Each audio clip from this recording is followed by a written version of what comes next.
Hey y'all, it's Pierre from Game Press, and we are here with next week's events. The theme is going to be Spelling Bee. We had a survey about this a couple months ago actually, and we got to vote on what creatures we thought were the most difficult to spell, and this is what they came out with. So we're going to go over all the creatures and what we think you should dart. The event starts on Wednesday, August 31st, and it's going to go through Tuesday, September 6th. So let's start with the commons, and that is going to be Wednesday and Thursday, and we get 27 attempts at commons. We have Euoplocephalus, which is a local 2 anytime, Hatzegopteryx, which is a global anytime, and Phorus raucus, which is a local 3 day, dawn, dusk. I think Phorus raucus is actually going to be the best of the three. It's hybrid. Phorus is actually really good. It's kind of making a little bit of a comeback in the arena, especially with the fierce meta that we see. It's got that instant cunning rampage that makes it really good against things like Rexy and Thor and other fierce creatures that we are seeing emerging. Friday and Saturday, we have 12 attempts at epics. We have a Neurognathus, which is an exclusive, Acrocanthosaurus, which is a local 3 day, dawn, dusk, Beta, which is an exclusive, and Ghost, or Atrociraptor, which is a battle exclusive. We don't know why Beta is hard to spell. Our theory is the Greek version of it is more difficult to spell. We're not complaining though, because Beta is probably the one you're going to want to go for. Its hybrid Compsoraptor is absolutely fantastic. It is viable on the shores, even at level 24 and 25.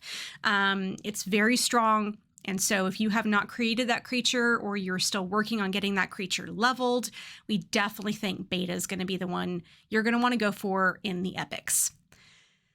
On Sunday, we have 3 attempts at legendary and 1 attempt at a unique.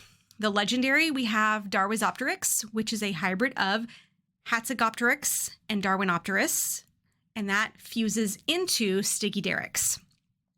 Smilocephalosaurus is the other legendary we can choose from, and that is a hybrid of Smilodon and Pachycephalosaurus, and that fuses into Smilonemes. So we know for sure Indonemes is coming in game. They confirmed that by the teaser they sent out last week. Indonemes requires Smilonemes. That is an ingredient of the new Apex fusible hybrid. So I think Smilocephalosaurus is definitely going to be the best option, especially since it is made up of 2 epic creatures, Smilodon and Pachy. And so if you are needing that DNA or you're looking at getting that hybrid, a new Apex, that I definitely think Smilocephalosaurus, and we get 3 attempts at it, so that's quite a bit of DNA that you can get, and will save you some fuses on the new Apex. With the uniques, we have 1 attempt, Erlikospix, which is a hybrid of Spinonyx and Erlikosaurus Gen 2, and then Pucandactylus, which is a hybrid of Tupandactylus and Pucadai, which has Host Eagle in it. So I think Pucan is going to be the best of the 2, simply because of that hybrid having an exclusive ingredient, and you have to think about exclusivity in this game. So because Pucadai has the Host Eagle in it, I definitely think that's going to be the better option. On Monday and Tuesday, we have 24 attempts at rares. We have Dezungaripterus, which is a local 4 day, dawn, dusk, Quetzalcoatlus, which is an exclusive, Therizinosaurus, which is an exclusive. It's also a raid on Sundays, and then Tuojiangosaurus, which is a global anytime. Definitely think Therizinosaurus is going to be the best option of the 4 that we have to choose from. It is exclusive. It's got a pretty good hybrid. In fact, they just put out a video on Monday this week that showcases the Therizinosaurus Segnoraptor is what it's called. That showcases that hybrid. So go and check that out. Make sure to see how that looks. It's pretty good, especially when it gets set up.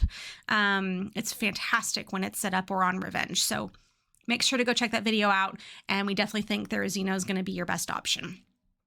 It looks like we have Spelling Bee themed Sense Strikes on Thursday and Monday.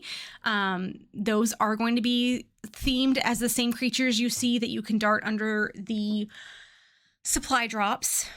Keep in mind, if you do have current spelling bee scents in your inventory right now, those should change to the new creatures unless they decide to change the name of the scent. So just kind of keep an eye on that. However, also keep in mind that if the creatures change and the ones you have in your inventory and it's the same scent, then make sure you don't have 2 stocked up before you do the strike tower. If you already have 2 in your inventory and you do the strike tower, then you will not get another one. You can't go over the limit unless you purchase. Thursday and Saturday and Monday, we have the attack, health, and speed strikes. And then it looks like on Friday, we have a Diplodocus themed strike. And then we have a coin chase on Sunday. So we just finished up with a pursuit creature. Our next pursuit is going to be Arctalsis, and we are going to be starting with Arctodus, which is the bear. So next week, this week, I guess, starting on Wednesday through Tuesday, you will be seeing bear globally anytime. So it is going to be a global anytime pursuit creature, which means if you see it outside of local 4, that's why, is because it is the pursuit creature. We've got a lot of other things happening in the game this upcoming week.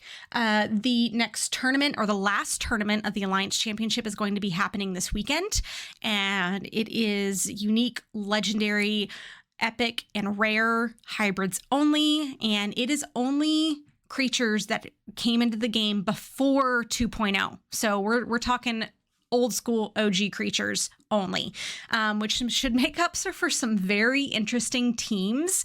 It is an advantage tournament as well. So that's going to be interesting as well. Boosts are allowed. Those of you who have a bunch of old school creatures sitting on your bench fully boosted, you're going to do really well this weekend, and not deboosting things and keeping all those boosts are going to pay off. The rewards are hard cash. So good luck to everyone for this tournament. It is also the last weekend of the Alliance Championship.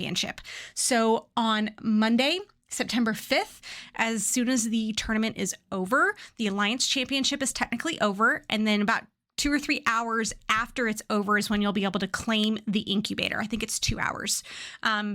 Keep in mind, with the Alliance Championship, we always have to give this little caveat every single month.